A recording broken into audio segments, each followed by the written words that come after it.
Ku sembah Kau, tak dapat ku membalas kasih-Mu yang disembah. Ku sembah Kau, ku sembah Kau Bapa, ku rindu selalu menyenangkan.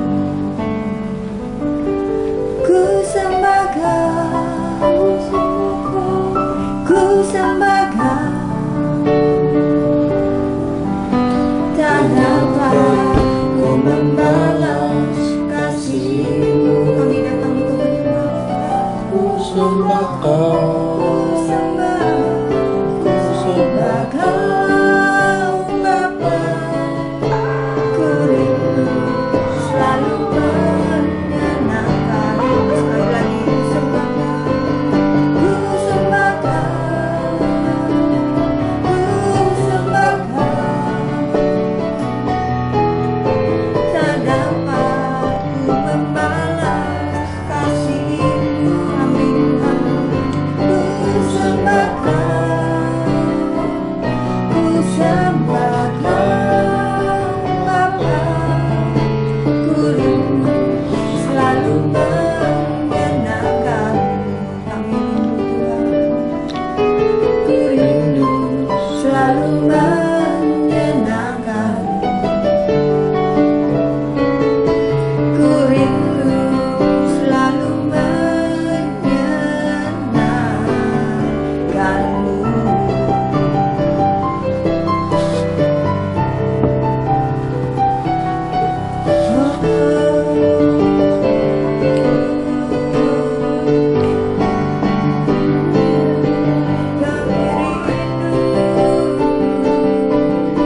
rindu menyenangkan hati-Mu,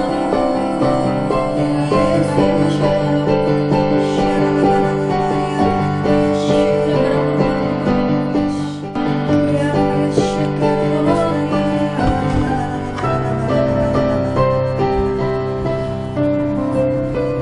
Terima kasih, Yesus. Terima kasih Tuhan. Ketika kami datang Tuhan, kami membawa korban pujian syukur penyembahan kami. Saudara-saudara yang terkasih, mungkin pada pagi hari ini engkau sedang bergumul dengan penyakit yang kau hadapi. Mungkin engkau sedang terbaring di rumah sakit, di rumah. Apapun yang menimpamu, apapun yang Tuhan izinkan terjadi dalam hidup ini, percayalah, di dalam nama Tuhan Yesus ada kesembuhan. Di dalam nama Tuhan Yesus ada keselamatan bagi kita semua. Engkau yang percaya dengan iman, mari sama-sama kita angkat pujian ini di hadapan Tuhan Yesus.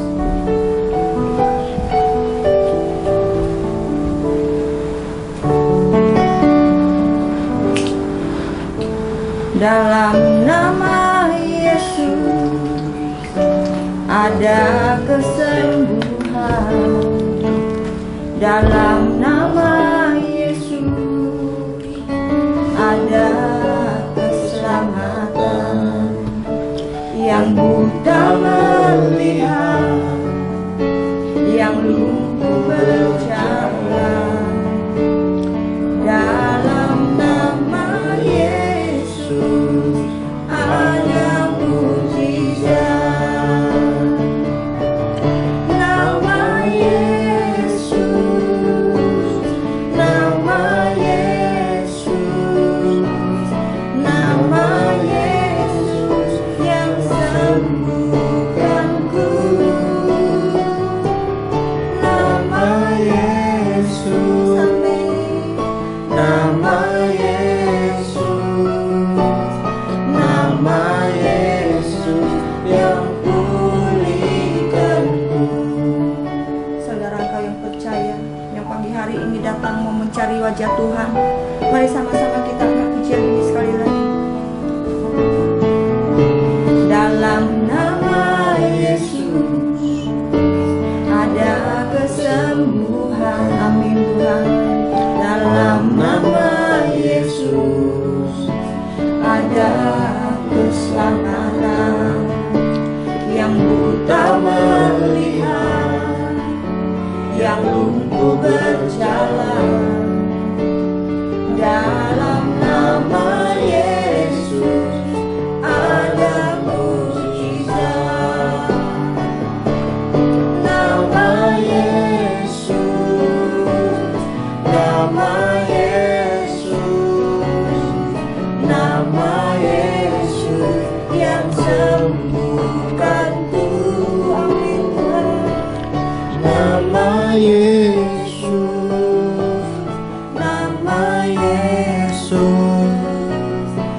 nama Yesus yang pulihkanku.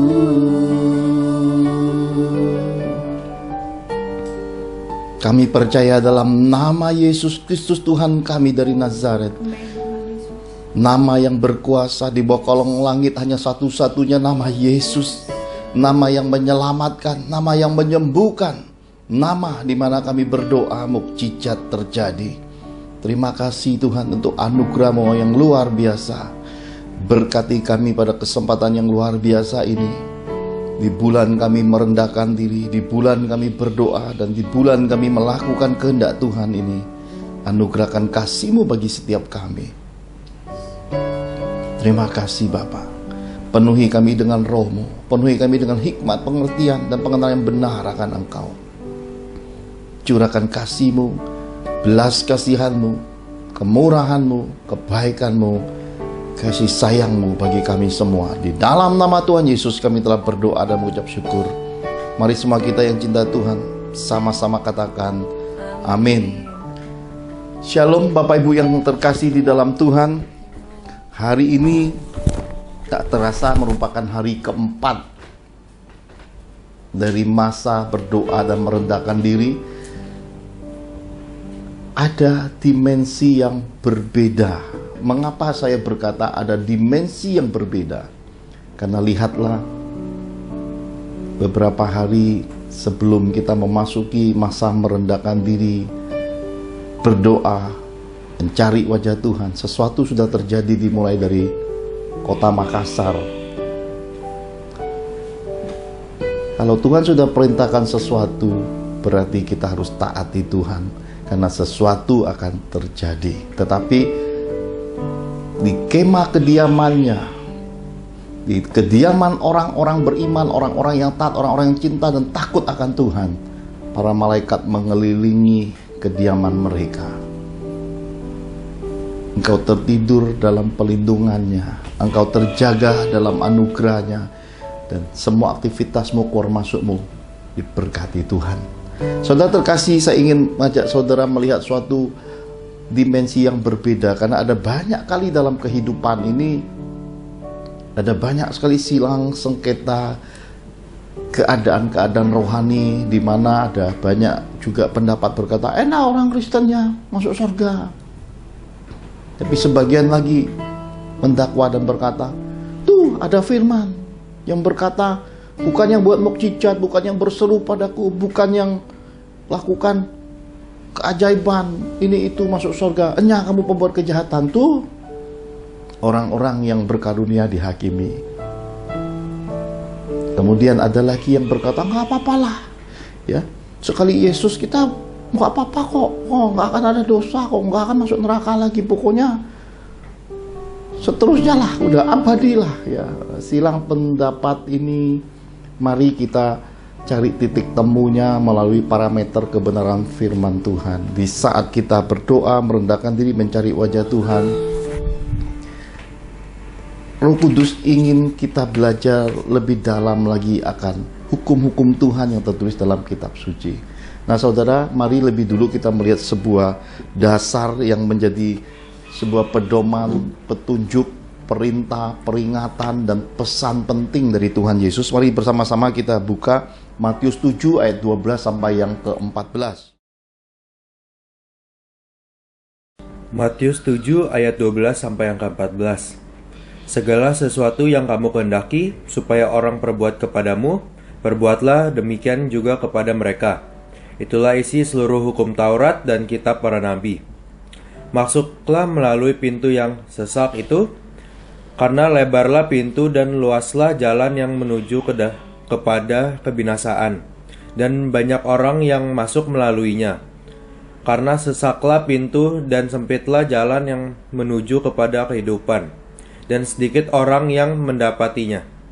Amin. Amin. Saudara terkasih, Tuhan Yesus pesankan, jalan kehidupan itu tidak mudah.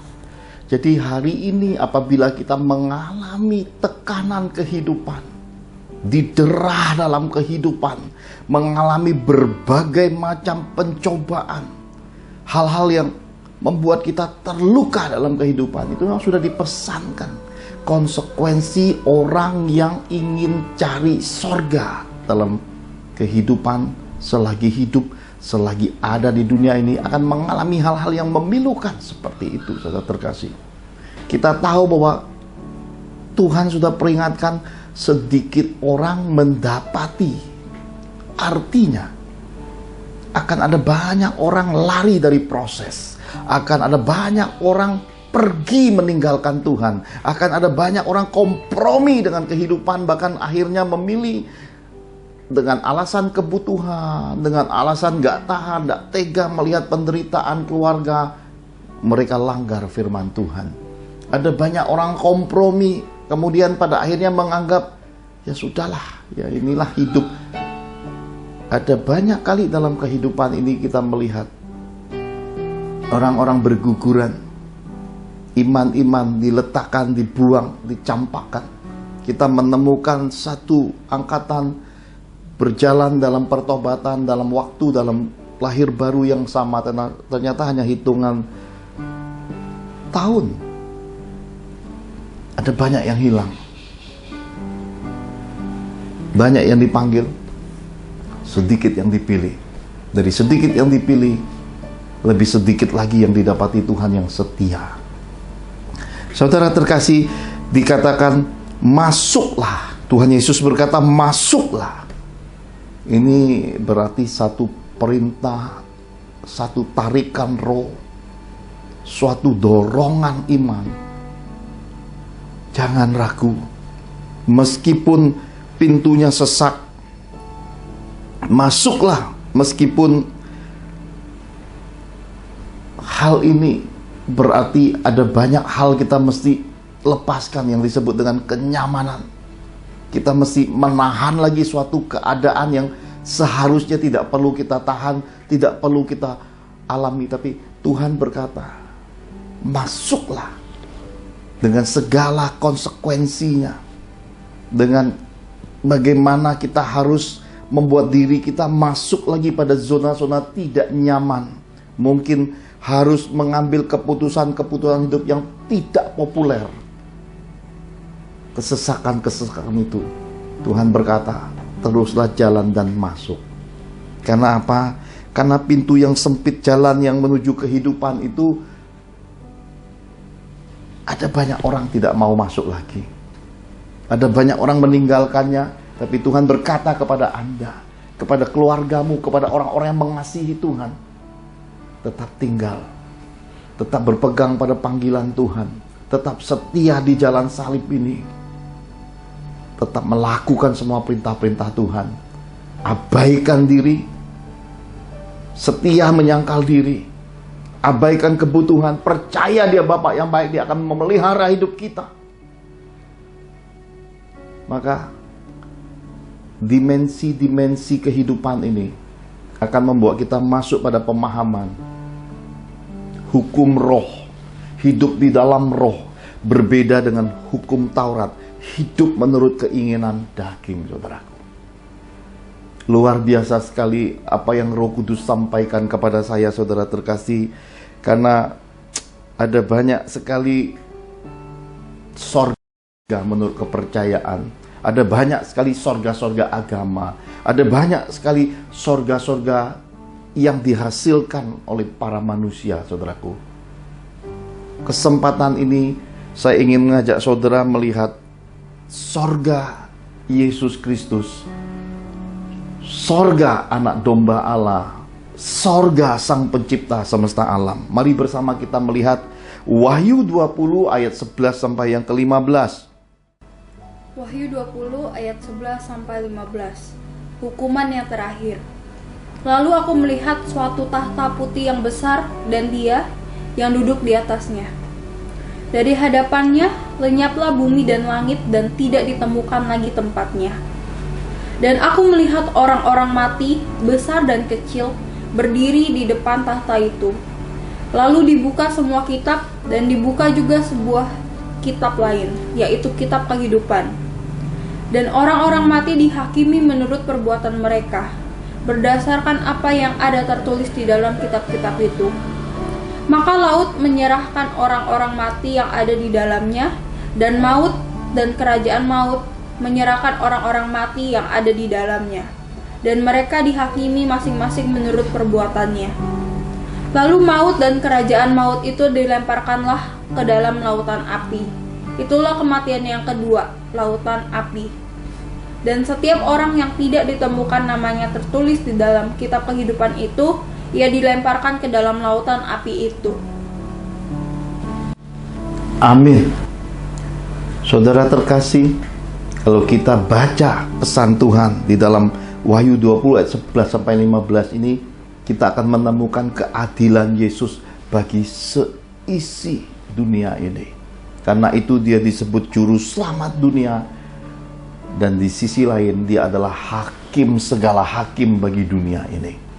Dengan 5 ayat ini saja kita bisa menemukan keadilan Yesus Kristus melebihi semua sorga-sorga yang ada, melebihi semua sorga-sorga manusia, melebihi semua sorga-sorga kepercayaan. Kenapa? Karena ada 3 hal yang harus digenapi. Karena ada 3 cara untuk masuk sorga Sang Pencipta semesta alam. Ada 3 pintu, 3 pilar, 3 parameternya untuk masuk surga. Jadi ini berlaku buat semua orang. Ini keadilan Tuhan. Semua orang layak masuk surga. Semua orang punya hak yang sama masuk surga. Tetapi harus lewat pintu-pintu yang telah dibuka Sang Pencipta semesta alam. Pintu apa saja? Yang pertama dikatakan kitab-kitab suci harus digenapi. Semua kitab itu dibentangkan, saudaraku. Ini luar biasa. Saya berkata luar biasa. Mengapa luar biasa? Dibuka semua kitab berarti setiap orang punya pegangan kitabnya.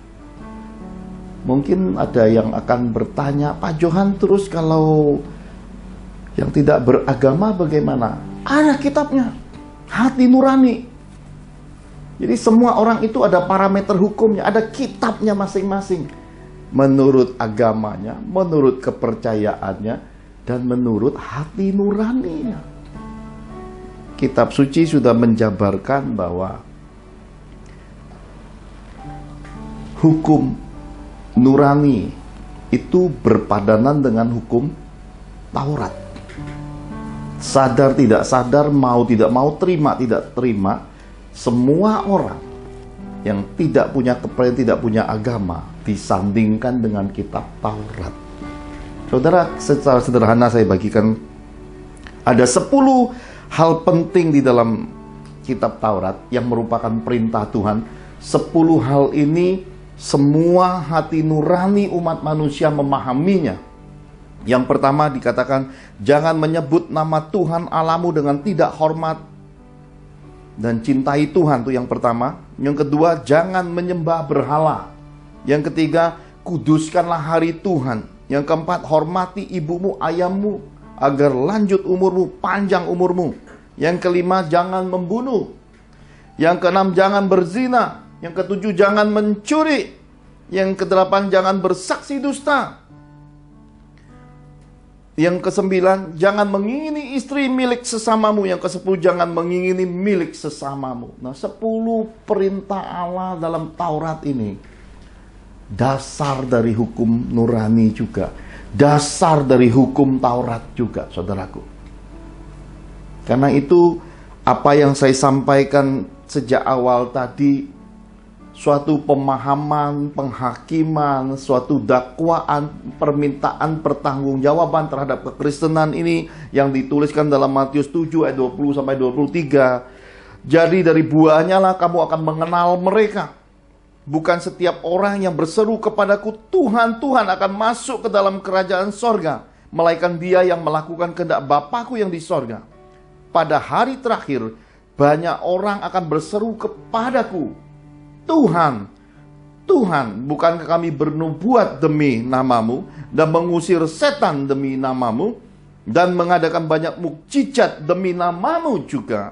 Pada waktu itu aku, kata Tuhan Yesus, akan berterus terang kepada mereka dan berkata, "Aku tidak pernah mengenal kamu. Enyahlah daripadaku, kamu sekalian pembuat kejahatan." Saudara terkasih, keadilan Tuhan ini luar biasa. Kenapa? Bahkan orang-orang yang berkarunia pun, bahkan orang-orang Kristen sekalipun, tidak jaminan masuk surga. Kenapa? Karena ada banyak orang-orang beriman memulainya dengan roh, mengakhirinya dengan kedagingan. Ada banyak orang yang sudah masuk hukum roh, masuk dalam pintu kasih karunia Yesus, berbalik lagi menyalibkan Yesus. Mereka masuk lagi pada dimensi Taurat. Apa yang bisa kita tangkap dari pesan Tuhan tadi? Bahwa ada banyak orang mencuri kemuliaan Tuhan. Karunia-karunia mereka salah gunakan. Karunia-karunia pelayanan mereka manfaatkan untuk jadi orang-orang upahan dunia ini. Mereka menggantikan Tuhan Yesus dengan mamon dalam hidup mereka. Ini Tuhan peringatkan dengan keras bahwa kitab suci berlaku buat semua orang yang mempercayainya. Mereka harus hidup berpadanan dengan kitab sucinya masing-masing. Tidak terluput, tidak juga diistimewakan. Semua orang Kristen pun harus menggenapi kitab Injilnya. Dan yang terutama di dalam kekristenan ini adalah hukum kasih. Kasihi kepada sesama seperti dirimu sendiri. Kasihi kepada Tuhan Allahmu, saudara. Yang kedua, saudara, setelah kita melihat pintu masuk surga itu lewat kitab-kitab suci yang harus digenapi, yang kedua adalah perbuatan harus sepadan dengan kehendak Sang Pencipta. Melakukan kehendak Bapa surgawi. Sebagian besar kehendak Bapa surgawi ada dalam kitab suci, saudaraku. Tetapi kalau kita telaah, kita buka lagi, kita akan menemukan kekristenan berbeda dengan banyak kepercayaan di muka bumi ini. Kenapa? Karena Yesus mengajarkan musuh pun harus dicintai. Berbeda sekali, saudara. Selain musuh harus dicintai, saya sudah jabarkan juga tentang kudusnya kehidupan anak-anak Tuhan. Kudusnya kehidupan orang-orang beriman. Berzina itu bukan orang ngesek, saudara. Hati yang mengingini bukan hak miliknya, itu sudah berzina. Jadi kekristenan ini kualitas kekudusannya itu luar biasa. Jadi jangan pernah berharap, jangan pernah berpikir, dan jangan tersesat berpikir hal-hal kedagingan, hal-hal tidak kudus bisa masuk ke surga Yesus. Itu tidak mungkin. Dan perhatikan, ketika tubuh yang fana ini dilepas, roh kita diangkat. Roh ini bukan melepaskan tubuh fana semata. Ternyata Roh Kudus sudah mematraikan tubuh kemuliaan. Ketika kita terangkat rapture, otomatis roh kita akan mengenakan tubuh kemuliaan. Tuhan Yesus berkata, hidup mereka di sorga seperti para malaikat. Orang tidak kawin lagi, tidak usah mikir istri suami, nggak usah mikir lagi hal-hal yang duniawi, karena di sana isinya adalah Yesus Kristus terang kehidupan. Dia menggantikan matahari, saudaraku. Seperti mempelai diperlakukannya. Ada kasih, ada penyembahan, ada sukacita, ada damai sejahtera yang tidak pernah habis dalam surga Yesus. Kita bisa melihat hal-hal seperti ini. Bahwa pengajaran Tuhan Yesus yang utama adalah kasih.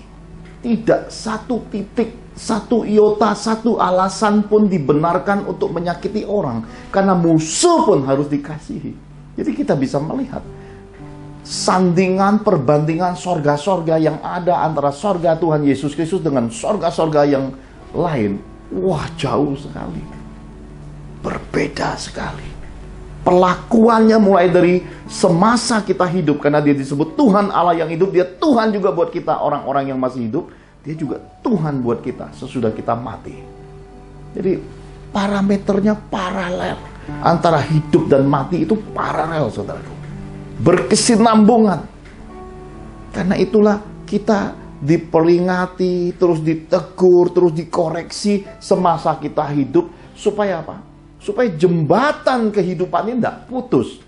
Supaya jalan kebenaran dan kehidupan antara hidup dan menuju dunia orang mati itu, Yesus itu salibnya terbentang buat kita. Kita nggak boleh potong salibnya. Kita nggak boleh ambil diskon-diskon. Nggak apa-apa lah ya, buat dosa sedikit begini itu aku masih beramal banyak. Nggak bisa. Dalam kekristenan nggak ada kompromi begitu. Dosa ya dosa. Bertobat, dan itu harus dilakukan setiap hari. Tapi itu dosa dia lebih banyak, aku kok dikit. Tidak bisa diukur, ditakar seperti itu, saudaraku. Pendosa ya satu grup pendosa. Karena itu Tuhan memperingatkan anak-anaknya untuk berjaga-jaga terhadap pergaulan yang buruk. Pergaulan yang membuat kita masuk pada kehidupan duniawi. Saya bertemu dengan teman-teman di kelas doktor, saudara ya. Teologi doktor, saudara, S3. Ada banyak teman-teman ini terlahir sebagai anak-anak hamba Tuhan. Mereka berkata pada mulanya sulit menerima keadaan yang ada. Kenapa? Dari beberapa teman berkesaksian, dia berkata, aku nggak ngerti kok. Kok papaku dipandang orang baik, tuh aku ngerasanya kok gimana? Karena mereka belum menyelami masa-masa kehidupan melayani. Masih muda, masih perlu proses raw kehidupan. Maka akhirnya Tuhan turun tangan. Beberapa teman-teman harus menjalani rumah penjara. Saat di penjara dia mulai menemukan Tuhan, dan kemudian ada yang datang, yang diutus Tuhan melalui pelayanan malaikat, datang dalam rupa omanya, membawa Bible ke rumah penjara itu. Dia baru berkomitmen dan berkata, kalau aku keluar seumur hidupku melayani Tuhan. Ada yang seperti itu. Ada juga dalam keadaan yang dia berkata, aku nggak mau jadi pendeta, aku nggak suka. Ada banyak dilema anak-anak yang terlahir dari hamba-hamba Tuhan. Tapi pada proses dan bagian-bagian penentuan, Tuhan menangkap mereka kembali. Karena bagaimanapun dia Bapak yang baik, dia tidak akan melepas anak-anak kesayangannya kecuali dalam keadaan mereka harus diproses dalam kehidupan ini. Tapi saya nasihatkan dalam anugerah Tuhan, siapa yang bijak mendengarkan suara roh, cepat sadar, itu akan membekali dirinya. Nggak usah terlalu banyak bayar harga semasa mudanya, saudaraku. Oleh karena itu, orang yang banyak mengalami kesulitan hidup, sadar dan memahami isi hati Tuhan, akan lebih cepat matang dan dewasa dalam kehidupan ini. Tapi orang yang terus diberi fasilitas, dimanjakan kehidupan, itu naiknya tinggi, enak hidupnya, tapi sekali jatuh, saudara, gubraknya, sakitnya bukan main, saudara. Dan kalau sampai Tuhan izinkan kehidupan, proses kesendirian tiba-tiba ditinggali semua yang menjadi panutan, semua yang ada Tuhan dalam hidupnya, dia harus menggali, terus menggali, sampai semua keadaannya berdarah-darah, hanya untuk menemukan satu jawaban. Yesus adalah jawaban. Jadi semuanya adalah kasih karunia. Tetapi kalau kita diberi dalam kehidupan ini anugerah untuk memilih, pilihlah kehendak Tuhan, saudaraku. Anak-anak saya hari ini belum memahami, karena yang saya sandingkan dalam hidup anak-anak saya adalah falsafah keteladanan hidup istri saya. Tidak pacaran, jaga kehidupan sampai masa perkawinan. Karena saya melihat suatu keadaan anak-anak yang dilahirkan dari orang-orang yang kudus, itu Tuhan jamin pelihara sejak dalam kandungan sampai waktu saya belum lihat sampai kapan. Tapi kitab suci berkata anak cucunya tidak minta-minta. Berarti sampai dimensi garis keturunan yang panjang, anak cucunya dijamin Tuhan, dipelihara, dilindungi, disertai. dibela Tuhan. Anak-anak saya mungkin belum mengerti karena mereka cuma melihat perbedaan-perbedaan. Loh, kok yang sana begini-begini, kok papa kok keras ya. Hari ini semuanya belum nampak karena semua orang berlari dengan caranya masing-masing. Tapi sebenarnya kita tidak sedang berlari ketika kita melakukan kehendak Tuhan. Sebenarnya kita sedang memegang kaki Tuhan, memegang erat kaki Tuhan. Ketika orang-orang berlari menurut kekuatan keinginan mereka, kita sedang pegang Sang Pencipta semesta alam. Ada banyak orang berkata, bodoh kamu gak sampai target hidupmu, masa depanmu akan jadi apa? Ngapain Tuhan? Mereka lupa. Satu hari Tuhan itu 1000 tahun. 1000 tahunnya hari manusia itu bisa 1 hari. Sekali Tuhan melangkah, saudara, seisi dunia terlampaui. Orang yang mengandalkan Tuhan, orang-orang yang menanti-nantikan Tuhan, orang yang hidupnya berpaut kepada Tuhan, itu ada waktu-waktu istimewa, ada kairos, ada percepatan yang melebihi kekuatan manusia, saudaraku. Orang berjeri lelah banting-banting tulang, orang ini itu, saudara ya. Sementara mereka mengandalkan Tuhan, terus menabur, terus memberi, terus melakukan kehendak Tuhan, kayaknya lagi pemborosan di dalam iman. Tapi saudara lihat akhir hidup mereka. Orang-orang yang ada di dalam Tuhan tetap akan menyelesaikan hidupnya dengan finish strong. Dalam kekuatan penuh mereka kembali kepada Tuhan. Dalam keadaan sehat, kuat, anak cucu yang dilihatinya, anak cucu yang jadi berkat. Mereka kembali dengan keadaan terhormat masuk pintu sorga Tuhan. Karena mereka adalah orang-orang yang melakukan kehendak Tuhan. Saudara terkasih, saya teringat ketika saya masih muda. Saya memilih, saya dipesankan roh, pilihlah jalur-jalur yang disebut dengan kejujuran.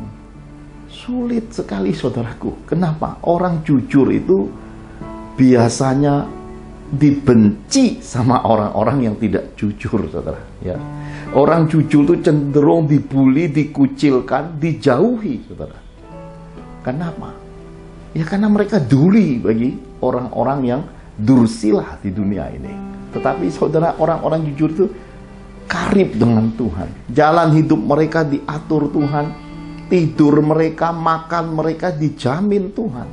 Dan saudara tahu, semua pemilik seisi dunia ini, entahkah itu pedagang, entah itu bos, entah itu pejabat, entahkah itu pemimpin negara, pemimpin agama, siapapun di muka bumi ini, ternyata nuraninya menyukai orang jujur, saudaraku. Kenapa? Karena hanya orang jujur yang bisa dipercaya. Hanya orang jujur yang didelegasi, diberi kepercayaan bisa mengelola. Hanya orang jujur yang dipercayakan talenta bisa menghasilkan lipat kali ganda talenta. Hanya orang jujur yang mengerti isi hati Tuhannya, saudara. Pemahaman ini kita harus pahami karena orang-orang jujur adalah orang-orang berintegritas dalam kehidupan. Karena itu orang-orang jujur tidak akan pernah kehilangan keberuntungan dalam jalan-jalan hidup mereka. Orang-orang jujur akan pada waktunya duduk di kursi-kursi kehormatan. Mereka akan ada di antara para pembesar, mereka akan duduk di antara raja-raja, dan mereka akan diangkat dalam sekejap dari kehidupan-kehidupan yang penuh dengan proses, penuh penderitaan, penuh kesederhanaan, bayar harga dan air mata dan keringat itu setimpal pada waktunya dengan kemuliaan yang Tuhan sudah sediakan bagi mereka. Jalan inilah jalan yang menggenapi pesan Tuhan bahwa Yesus datang untuk menggenapi Taurat. Salah satunya adalah kejujuran, saudaraku.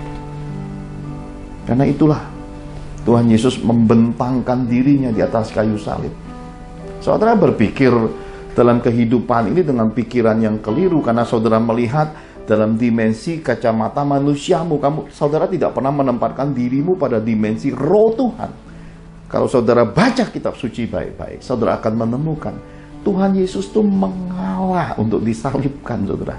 Sekali lagi saya beritahu saudara, Tuhan Yesus itu mengalah untuk disalibkan.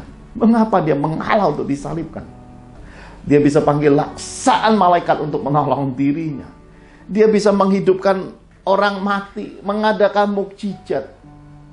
Bagaimana mungkin dia tidak bisa menjawab bahwa dia bisa menolong dirinya? saudara harus pahami, Dia datang untuk menebus umat manusia. Oleh pengorbanannya lah kejujuran akan kitab suci terbentang. Dalam keadaan telanjang dia disalibkan. Artinya, sebagaimana manusia diciptakan dalam keadaan telanjang pula semua dosa umat manusia ditebus Tuhan Yesus. Saya bersyukur menemukan catatan kitab suci bagaimana Thomas dalam keadaan penasaran. Aku nggak percaya. Ya.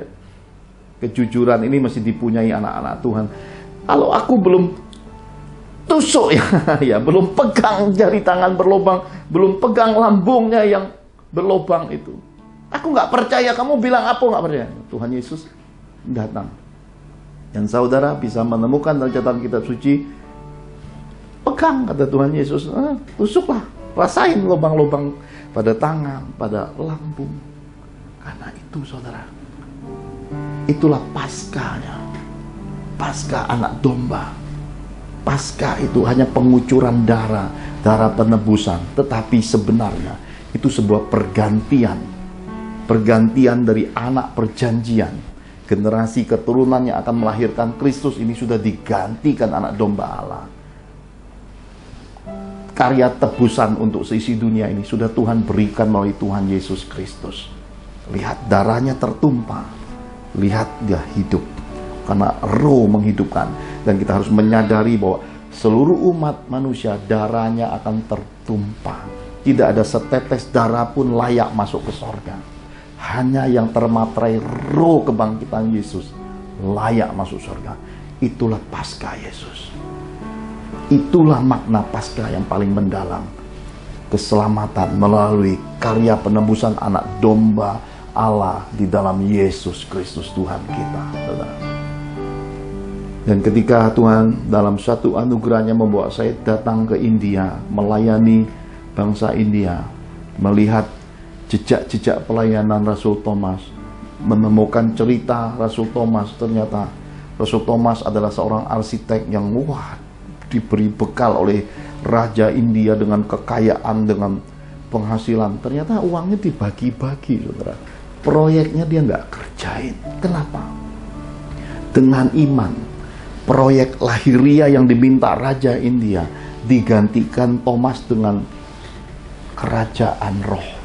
Dikatakan kalau kamu tidak suci, tidak kudus, kamu nggak bisa lihat kerajaan yang dibangun ini. Dan tentu dianggap orang gila, saudara. Tentu ini dianggap orang yang main-main, mau dihukum. Tapi suatu malam rajanya bermimpi melihat apa yang dikatakan Thomas iya dan amin. Jadi saudara, dalam hidup ini ada yang nampak, ada yang the invisible, yang tidak nampak. Pahamilah kehidupan. Ada yang kita bisa lakukan apa yang nampak. Kita berusaha, kita bekerja, kita melakukan perintah-perintahnya, kita menabur, berbuat baik, berbuat amal. Itu yang nampak. Tetapi ada satu sisi lagi yang tidak nampak. Kita juga harus menggenapinya, mendengar suaranya, karib dengan dia, memuji, menyembah, bermazmur pada dia, berkasih-kasih di dalam hukumnya, diajar, dibimbingnya, dipegangnya. Dan setiap langkah hidup kita ketika kita mau buat salah yang tidak nampak, berkata, jangan nak, itu melukai papa mama. Jangan nak, itu mendukakan aku. Jangan nak, sia-siakan berkat keuangan untuk hal-hal yang tidak berguna. Ada yang menjagai kita, ada yang menuntun kita, ada yang memperingati kita, ada yang membimbing kita, saudara. Salah satu kunci rahasia kehidupan suami istri, rahasia kehidupan berkeluarga yang saya miliki selama 13 tahun itu adalah Tuhan ada di tengah-tengah saya dengan istri saya. Dan moga-moga warisan ini turun pada anak cucu saya. Mereka akan membentuk keluarga-keluarga yang jadi berkat. Mereka menjadi keluarga-keluarga berbahagia, melahirkan garis keturunan orang-orang besar di muka bumi. Dan nama Tuhan dipermuliakan lewat rumpun garis keturunan anak cucu saya nanti, saudara. Dan saya berdoa, saudara-saudara terkasih juga akan diberkati dengan rumpun anak cucu orang-orang besar, Sejak engkau memberi telingamu, engkau membuka hatimu untuk menerima suara roh, rema, gema firman dan pesan dan kasih dan peringatan Tuhan ini. Engkau tidak cari apa yang menyenangkan telingamu. Engkau tidak cari gebiar-gebiar rohani. Engkau tidak terhipnotis dengan berbagai doktrinasi yang tidak sesuai dengan kasih Yesus. Engkau berdiri teguh dengan melihat hidup ini harmoni. Ada keseimbangan, ada pemahaman yang benar, ada pembuktian, mengenal bobot bibit bebet dalam kehidupan rohani ini. Dan ada tali pertalian kasih yang erat. Meskipun jarak yang jauh, persaudaraan di dalam Kristus itu terjalin karib. Kasih mesra itu ada, saling mendoakan. Dan sesuai yang Tuhan pesankan, mulai hari ini jam 7 malam kita akan buka link Zoom untuk kita ambil waktu bersama. Setiap jam 7 malam, setiap hari Minggu di bulan April kita mulai. Kita akan memecah-mecahkan roti. Kita akan mengadakan perjamuan Paskah, yaitu perjamuan kudus Tuhan Yesus. Saudara-saudara yang terkasih, semua orang-orang yang mengasihi Tuhan, yang tergerak hatinya, link Zoom akan dibagikan 5 menit menjelang jam 7 malam melalui WhatsApp, melalui link-link Father's Miracle yang ada di Facebook, yang ada di Line, yang ada di WhatsApp, ataupun ada di email. Saudara bergabung di grup Father's Miracle di Facebook, linknya akan dibagi 5 menit sebelum jam 7 malam. Sesuaikan jam tempat saudara berdomisili, di mana saudara tinggal, mungkin di benua yang lain mungkin berbeda 12 jam, 13 jam, sesuaikan jamnya. Ini tidak setiap hari, ini hanya pada skala hari Minggu, hanya 1 kali. Sempatkan bagi saudara yang belum bisa offline, bagi saudara yang merindukan perjamuan Paskah, perjamuan anak domba Allah ini, mari bersama kami keluarga besar Father's Miracle untuk memecah-mecahkan roti dan masuk dalam perjamuan kudus Tuhan Yesus sama-sama, saudara. Ini kehendak Tuhan. Ini pintu yang terbuka. Untuk memahami kehendak Tuhan, kita harus punya roh Tuhan. Dan untuk punya roh Tuhan, kita harus punya kerinduan, haus, lapar. Meminta, mengetuk, mengejar semua itu. Karena pada waktunya dia akan memberinya dengan cara yang ajaib. Suddenly, roh itu akan tercurah atas dirimu. Suddenly, roh itu akan masuk di dalam batinmu, akan masuk di dalam hatimu dan memenuhi jiwamu. Dan tiba-tiba engkau melihat kehidupan dengan cara yang berbeda. Karena Roh Kudus Tuhan yang akan membawa kita pada pengenalan Yesus yang sempurna dalam kehidupan.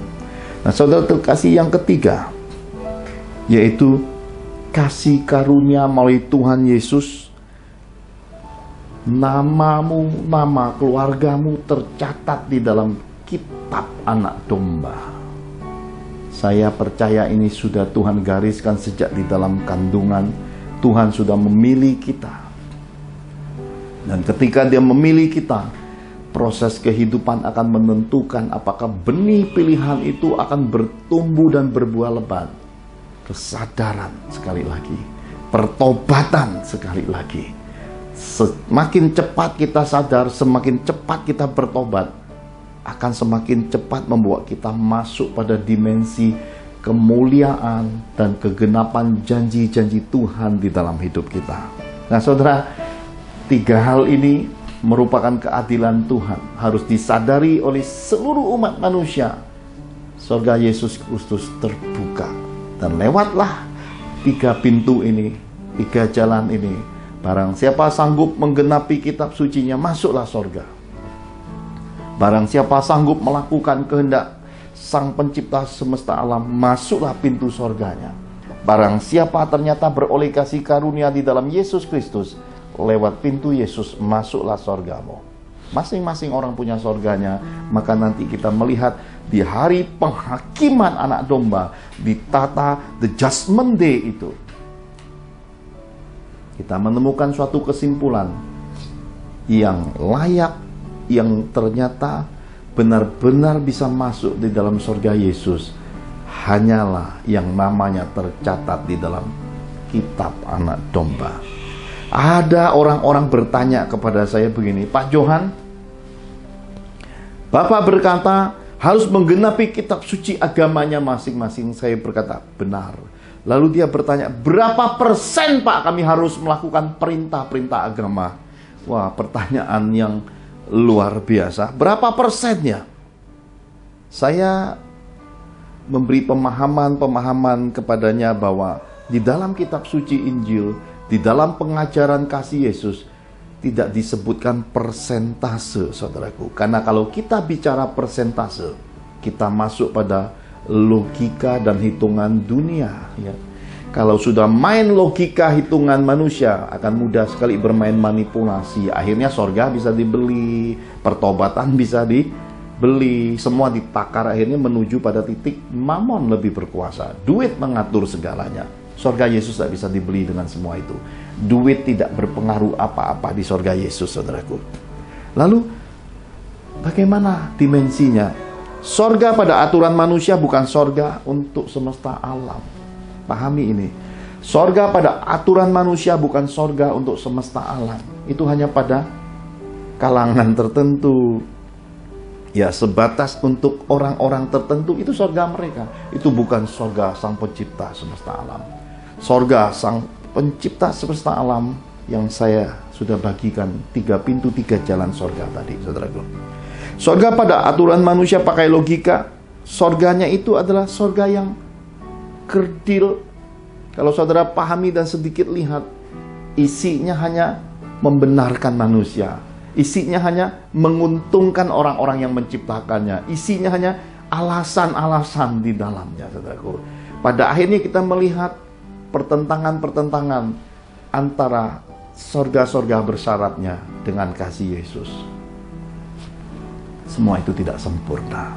Mari saya ajak saudara melihat sebuah pemahaman. Pertanyaan tadi biar dijawab lewat kebenaran firman Tuhan. Berapa persen menggenapi kitab sucinya? Dan bagaimanakah orang-orang Kristen juga bisa belajar lewat jawabannya? Matius 22 ayat 36 sampai yang ke-40. Matius 22 ayat 36 sampai 40. Hukum manakah yang terutama dalam hukum Taurat? Jawab Yesus kepadanya, kasihilah Tuhan Allahmu dengan segenap hatimu, dan dengan segenap jiwamu, dan dengan segenap akal budimu. Itulah hukum yang terutama dan yang pertama. Dan hukum yang kedua yang sama dengan itu ialah, kasihilah sesamamu manusia seperti dirimu sendiri. Pada kedua hukum inilah tergantung seluruh hukum Taurat dan kitab para nabi.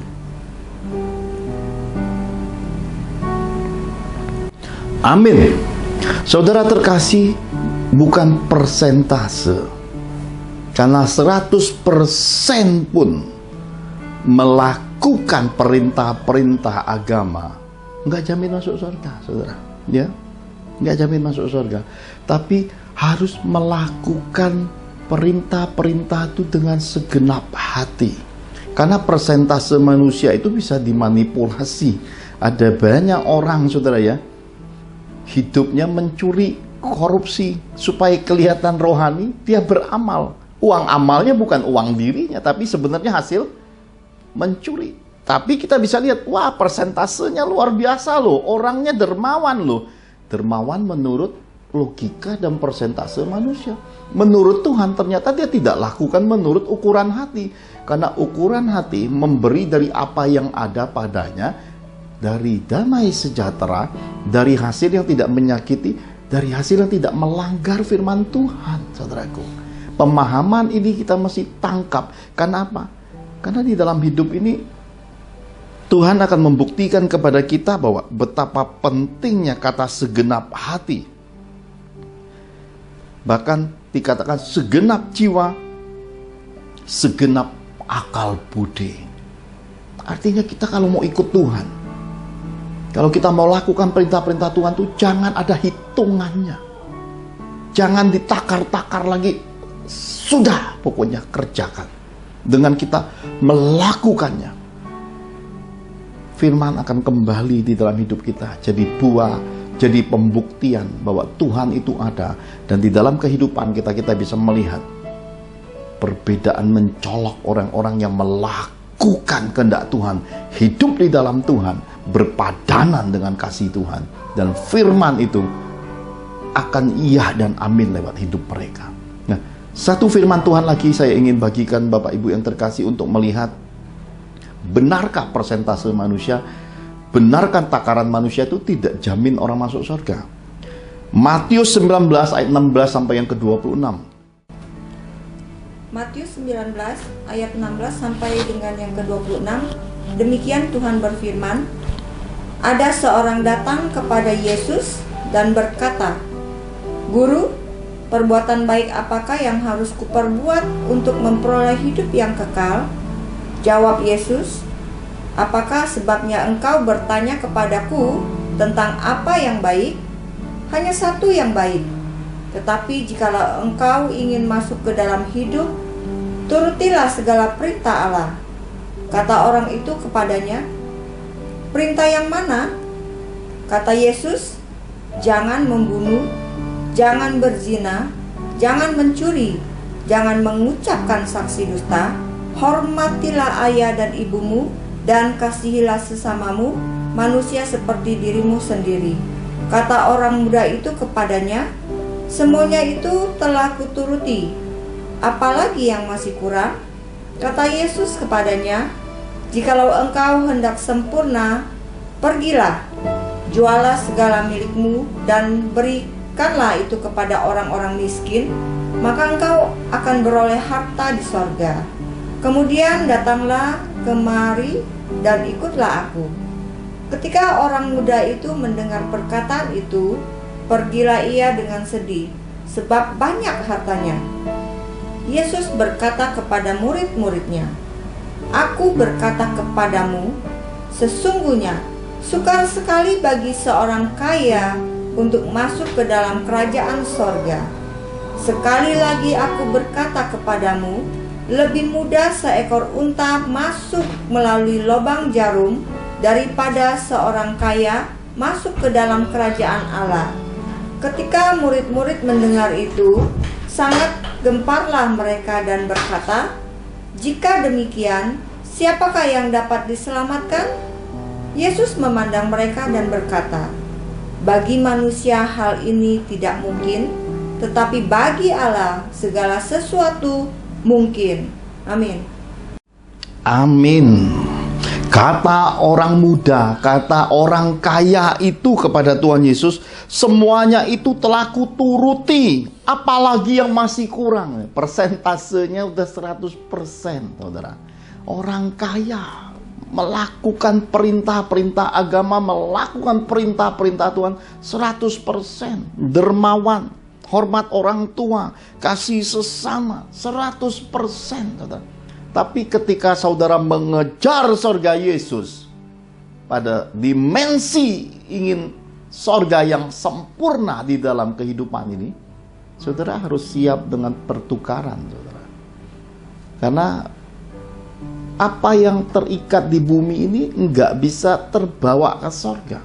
Harus orang-orang yang merdeka, yang punya roh Tuhan, yang kekayaan hidupnya hanya Yesus saja yang baru bisa memiliki sorga Yesus yang sempurna. Karena itu sorga itu takarannya menurut kehendak Tuhan, saudara. Jadi persentase manusia itu kita mesti pahami secara benar. Dengan firman Tuhan ini kita juga tidak boleh menghakimi orang kaya susah masuk sorga ya. Kalau gitu saudara jadi orang miskin aja, saudara. Karena saudara tidak memahami takaran kaya yang dimaksud Tuhan Yesus menurut pengertian roh, pengertian yang benar di dalam kitab suci. Yang dimaksud Tuhan adalah orang yang terikat mamon sulit masuk surga. Orang yang cinta uang susah masuk surga. Meskipun dia sudah buat banyak hal di dalam hidupnya, itu karena dari berlebih-lebihnya dia, bukan dari apa yang mendasar di dalam dirinya, yaitu yang disebut dengan kemerdekaan roh, kemerdekaan hidup. Jadi ada orang-orang di dalam kehidupan ini beramal, berbuat baik, berdasarkan kelebihannya. Dan lebih cilaka lagi, mereka mencuri kemuliaan firman. Ngambil persepuluhan, bukan dikembalikan ke rumah Tuhan, dipakai buat beramal. Hati-hati saudaraku. Ini Tuhan pesankan, jangan berbuat segala sesuatu menurut keinginanmu, caramu, dan apa yang saudara pandang benar menurut pengertianmu sendiri. Jangan sesat, jangan terjebak pada hal-hal begitu, saudara. Apa yang menjadi hak Tuhan yang diatur dalam kitab suci, kembalikan, kerjakan segenap hati. Jangan ditakar-takar, jangan dinalar-nalar.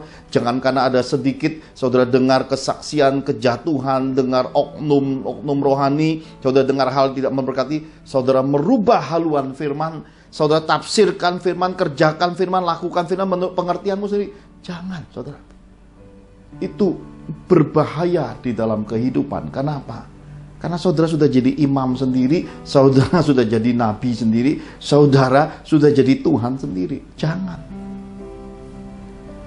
Apa yang menjadi bagian kehidupan kita, pelajari dalam kehidupan sehari-hari, saudaraku. Saya sudah sering memberi perumpamaan sebagaimana Tuhan Yesus ajarkan kepada kita. Sebagai warga negara Republik Indonesia, sebagai warga negara yang baik, kita wajib bayar pajak. Oleh karena saudara melihat, oh ada korupsi ya, enak bener itu korupsi. Lalu saudara bilang, nggak usah bayar pajak.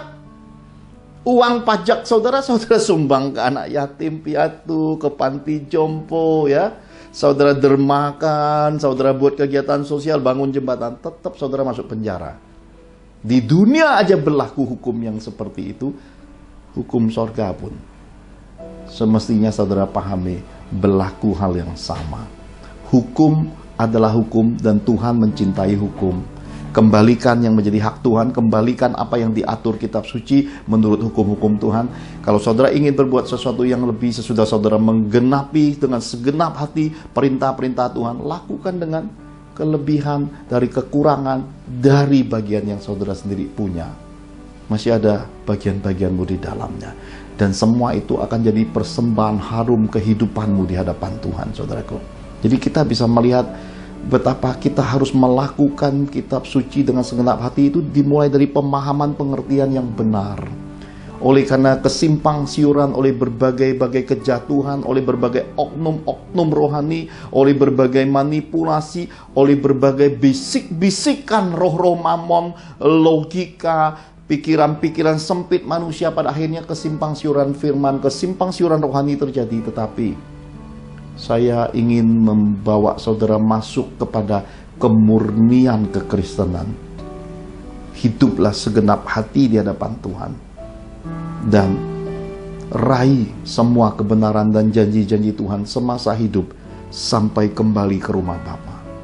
Dan wariskanlah kepada anak cucumu pengenalan Tuhan yang benar selagi engkau hidup, sampai engkau kembali ke rumah Bapa. Warisan Tuhan itu sampai dengan sempurna kepada anak cucumu. Nah, saudara terkasih, kita bisa melihat ada satu kegemparan ketika Tuhan Yesus berkata, orang kaya sukar masuk sorga. Itu gempar loh saudaraku.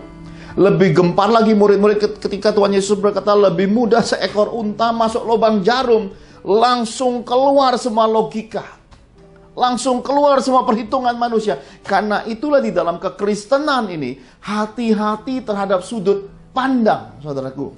Karena sudut pandang itu bisa memanipulasi, sudut pandang itu bisa menilai pada satu pihak, satu sisi semata. Sudut pandang itu bisa membuat kita menjadi sempit cara melihat dan berpikir dan mengambil keputusan. Karena itu segenap hati. Karena sudut pandang itu seperti persentase, tidak akan pernah mencapai 100%. Percaya, tidak ada di dunia ini yang murni mencapai 100%. Kok bisa Pak Johan? Saudara pergi ke tukang emas, pergi ke toko emas, saudara gali emas ke gunung, ke sungai, ke lembah, kemanapun. Nanti saudara bakar, ketika saudara bawa ke tukang emas, bawa ke mungkin semua yang punya license untuk jual emas, mereka akan memberi tanda tertinggi hanya 99,9%. Karena yang sempurna itu hanya Tuhan, saudaraku. Bahkan kita lihat kita tercipta seperti ini, kalau saudara perhatikan, selalu ada satu kekurangan dalam kehidupan kita. Coba perhatiin aja. Ada orang yang cantik banget, saudara. Semuanya good lah ya.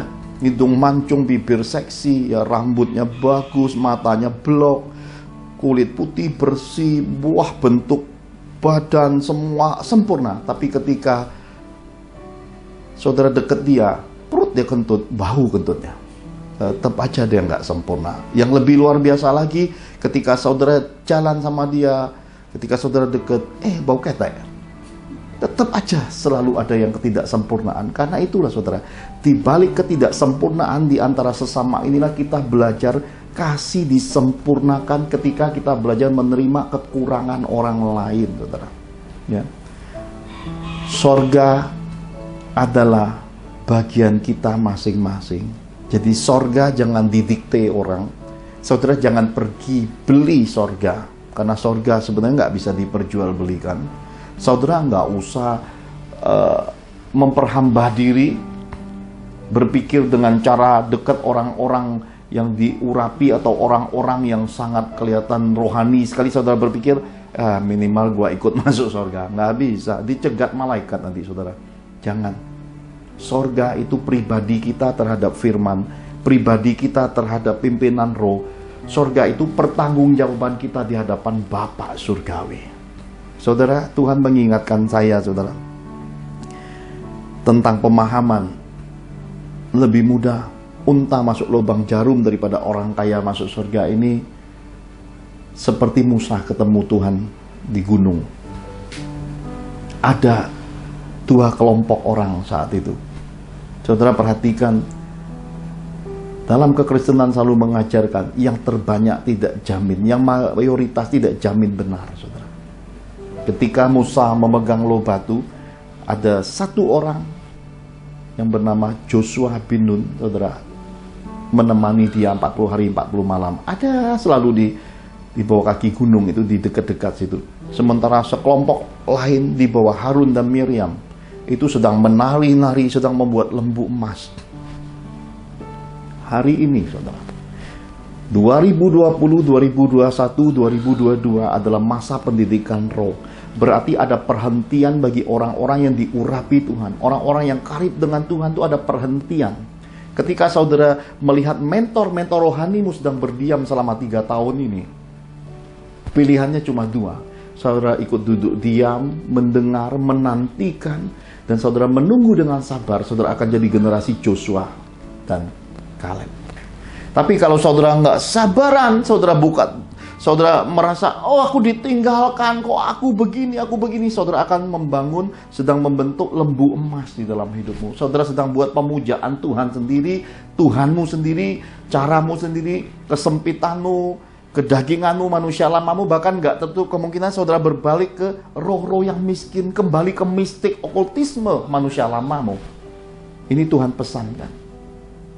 Dan saudara mesti tahu, semuanya harus bayar harga. Joshua terima ganjarannya jadi pemimpin satu rumpun, satu generasi Israel berkenan di hadapan Tuhan di bawah kepemimpinan Joshua. Sementara rombongan lembu emas ini keliling-keliling padang gurun 40 tahun, hanya buang waktu, buang usia, pada akhirnya nggak capai tanah Kanaan hidupnya. Jadi mari pahami peringatan dan pesan roh ini.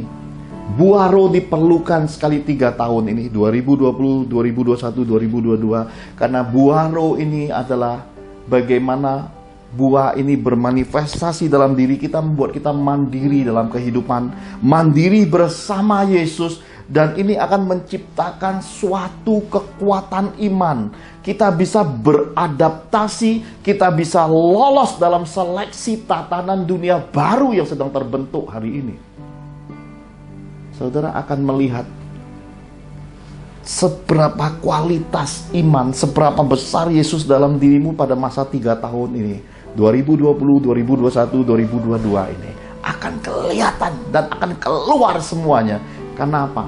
Karena saudara akan melihat dirimu secara utuh, dan hati nuranimu akan bertolak-tolakan ketika saudara mengalami dimensi proses roh 3 tahun ini. Yang berbahagia orang yang masuk perhentian, dipelengkapi masuk pendidikan roh lagi. Karena Tuhan akan membuat orang-orang yang akan masuk kemuliaan yang lebih besar ini, seperti burung Raja Wali, mabung lagi, perhentian penuh, saudara. Mereka nggak buat apa-apa, tidak kerjain apa-apa, hanya diajar Tuhan, kembali pada kasih mula-mula, masuk lagi mesbah pagi, masuk lagi pada masa merendahkan diri, berdoa lagi, puasa lagi, masuk ke dalaman firman lagi, saudara. Karena gereja mula-mula pun memasuki dimensi kemuliaannya ketika rasul-rasul berkata, kami tidak lagi masuk pelayanan meja, tapi akan fokus pada pelayanan firman. Mereka hanya berdoa, menangkap isi hati Tuhan, menjabarkan pengertian pemahaman firman, untuk mendelegasikan roh takut akan Tuhan, mengimpartasikan pengurapan, mengimpartasikan keteladanan hidup kepada orang-orang yang dapat dipercaya, supaya terjadi aliran. Seperti kitab Mazmur berkata, alangkah indahnya dan bahagianya bila saudara seiman itu digambarkan hidup rukun seperti minyak yang turun, meleleh ke janggut Harun sampai ke jubah-jubahnya. Nah saudara, ini juga jadi sebuah pertanyaan. Kenapa Pak Johan bawa rombongan orang-orang yang dibimbingnya, anak-anak rohani, masuk lagi masa berdoa dan berpuasa, merendahkan diri, cari wajah Tuhan? Kenapa? Ya. Mana parameter firmannya? Mana kitab sucinya? Minyak itu minyak Mazmur, itu minyak yang dilihat oleh Daud, dilihat anak-anaknya Salomo, dilihat generasi Daud, generasi Salomo. Terus kita ini melihat apa? Kenapa harus berdoa? Kenapa harus puasa? Kenapa harus merendahkan diri? Kenapa harus cari wajah Tuhan? Roh menjawab sebelum saudara bertanya, karena saya lebih dulu bertanya kepada Tuhan. Mari kita lihat jawaban Tuhan.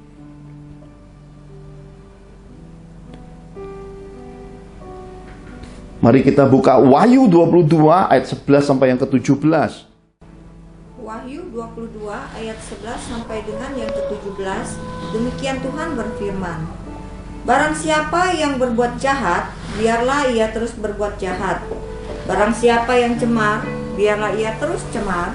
Dan barang siapa yang benar, biarlah ia terus berbuat kebenaran. Barang siapa yang kudus, biarlah ia terus menguduskan dirinya.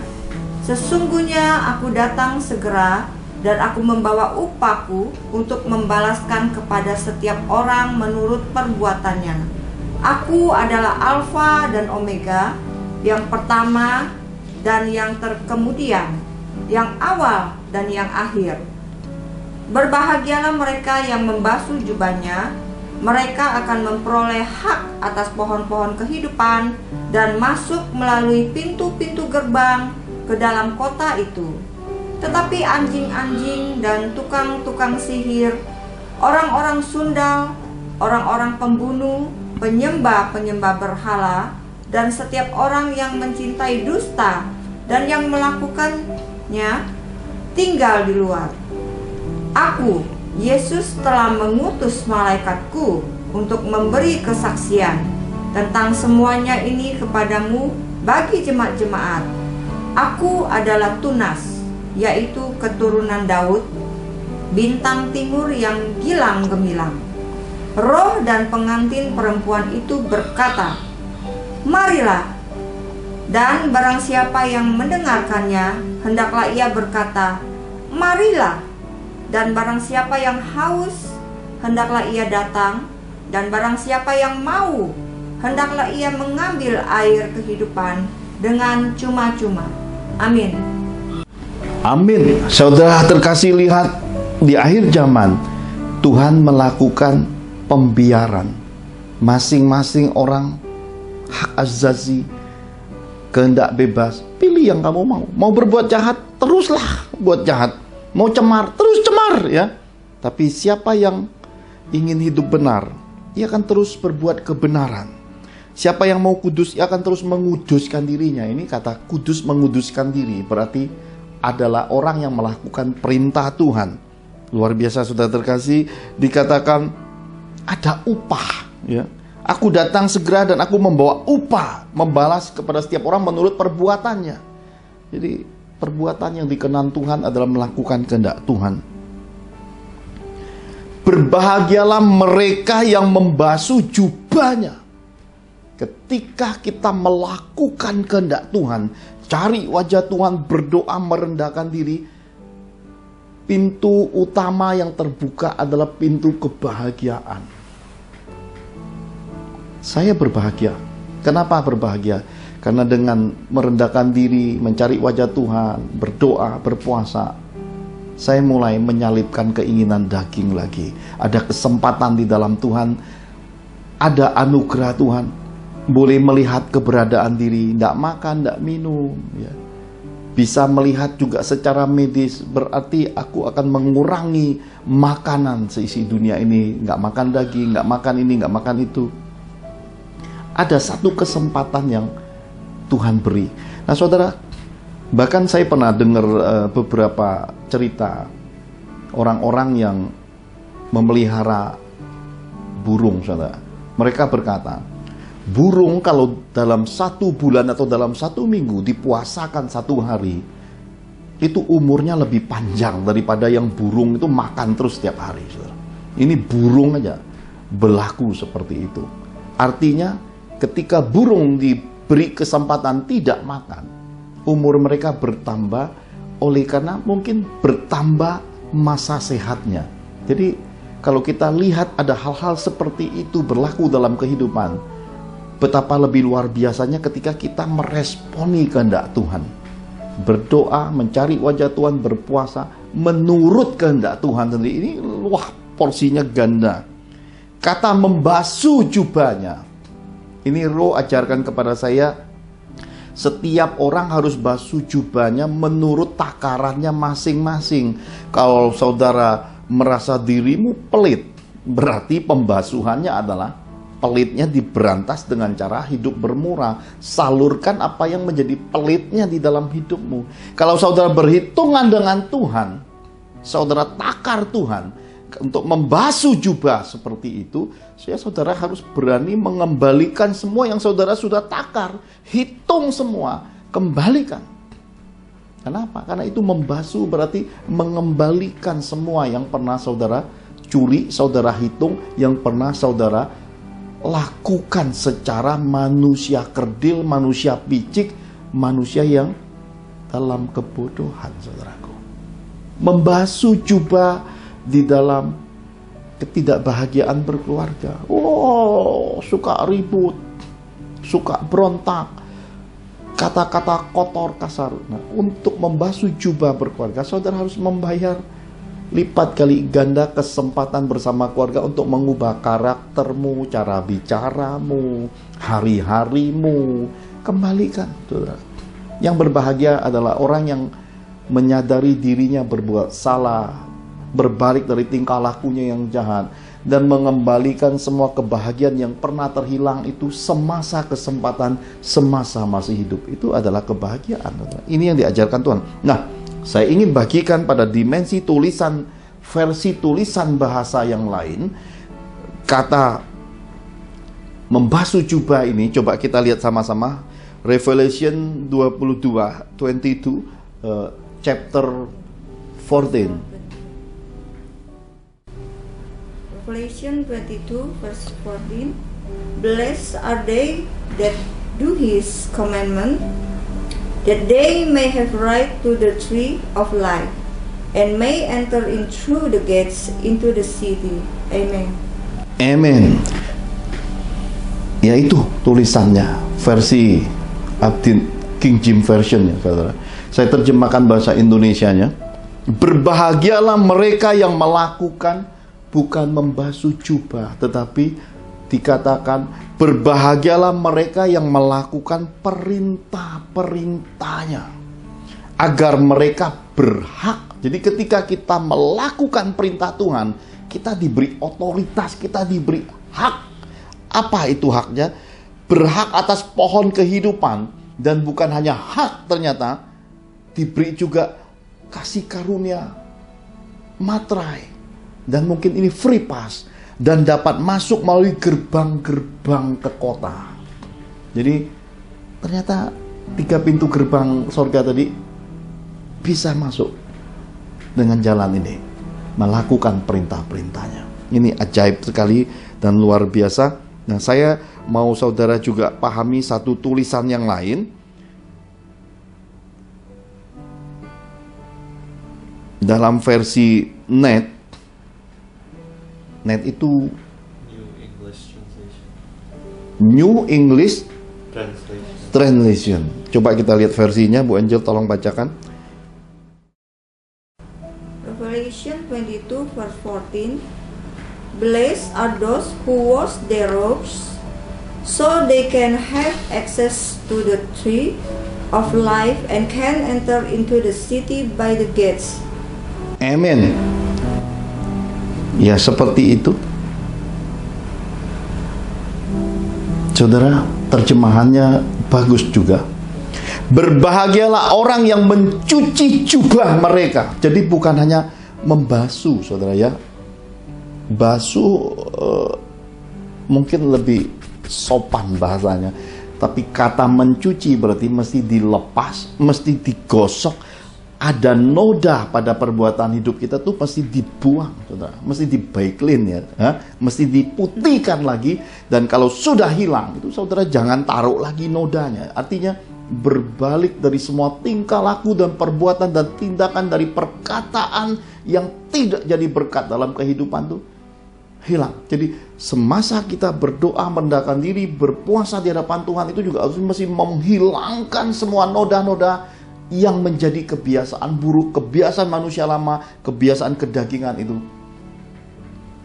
lepas dari hidup kita.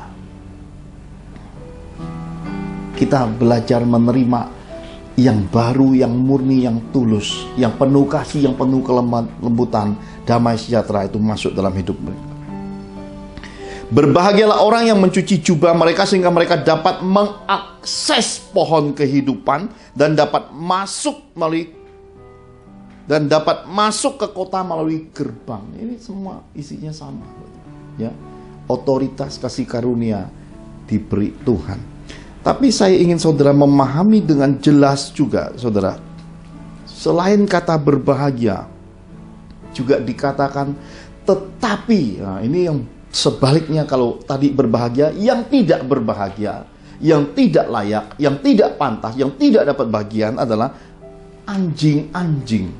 Anjing-anjing ini kalau kita hanya sekilas baca, sulit kita pahami. Tapi kalau kita bisa masuk pada dimensi peperangan Gideon, kita akan menemukan anjing-anjing itu gambaran orang setengah hati, males-malesan, ogah-ogahan, saudara, ya. Diberi kesempatan tapi mereka tidak ambil dan mereka cuma jalan setengah jalan.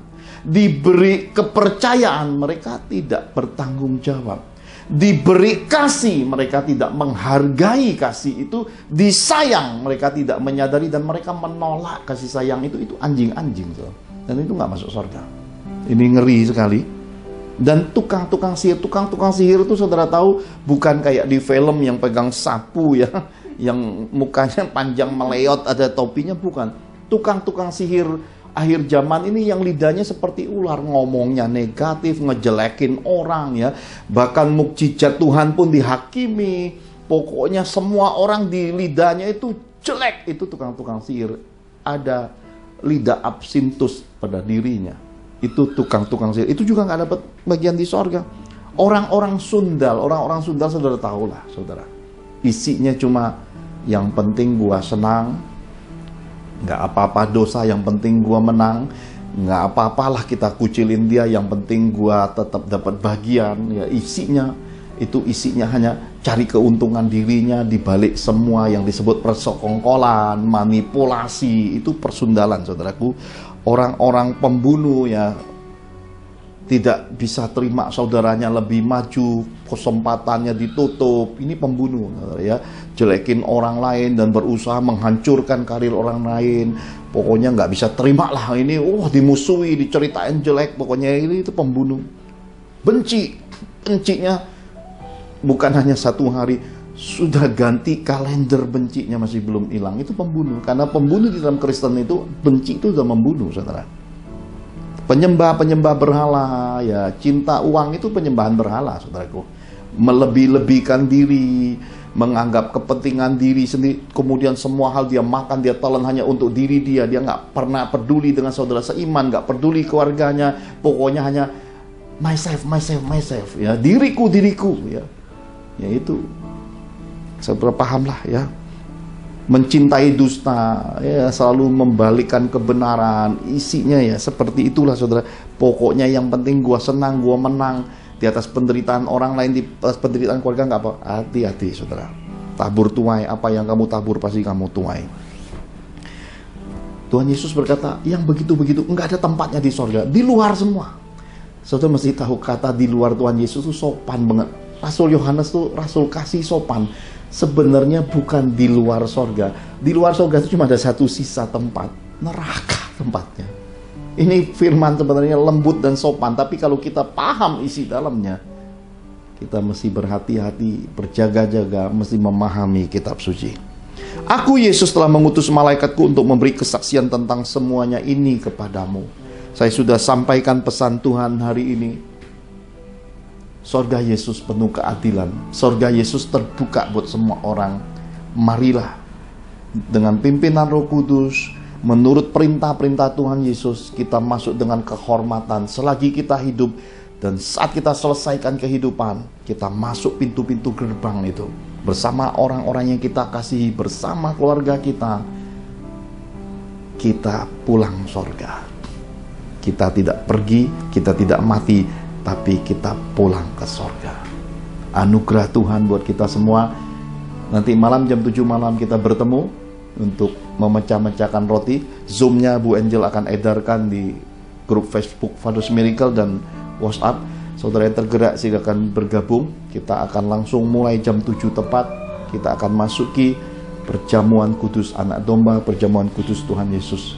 Tuhan Yesus memberkati. Mari kita anugerah-Mu Tuhan, kasih sayang, kasih setiamu bagi setiap kami. Anugerah-Mu berlimpah-limpah saat kami merendahkan diri, berdoa, mencari wajah-Mu, mengangkat tangan, ingin dekat padamu. Seperti anak berlari kepada papa dan mamanya, kami berlari mendekap Engkau Tuhan. Rindu akan Engkau, rindu kediaman-Mu, rindu kebenaran firman-Mu, dan ingin hidup selalu menurut perintah-perintah-Mu. Kami dan sisi keluarga kami akan terus mencari wajah Tuhan. Indahkan kami sesudah kami melakukan kehendak-Mu. Indahkan kami Tuhan di hari-hari kami hidup, supaya kami hidup berkenan kepadamu. Dan selagi kami hidup memuliakan Engkau. Lihat kedua tangan kami yang terangkat. Pastor Serat berdoa dan memberkati kami lewat kuasa nama Tuhan Yesus. Saudara-saudara terkasih, kita baru saja belajar tentang sorga Yesus, bahwa jalan masuk sorga hanya ada cara. 1. Genapi dan lakukan perintah kitab-kitab suci yang benar. Perbuatan hidupmu haruslah sesuai kehendak Tuhan. 3. Kasih karunia Tuhan Yesus bahwa namamu dan keluargamu tercatat dalam kitab kehidupan anak domba. Tuhan Yesus kiranya berkenan akan doa dan puasa yang kita lakukan sepanjang bulan April ini. Dan kiranya Tuhan Yesus mengampuni semua dosa kita, memberi roh yang taat bagi semua kita agar mau terus belajar dan diajar, serta selalu punya kerendahan hati untuk selalu rela dikoreksi oleh Tuhan.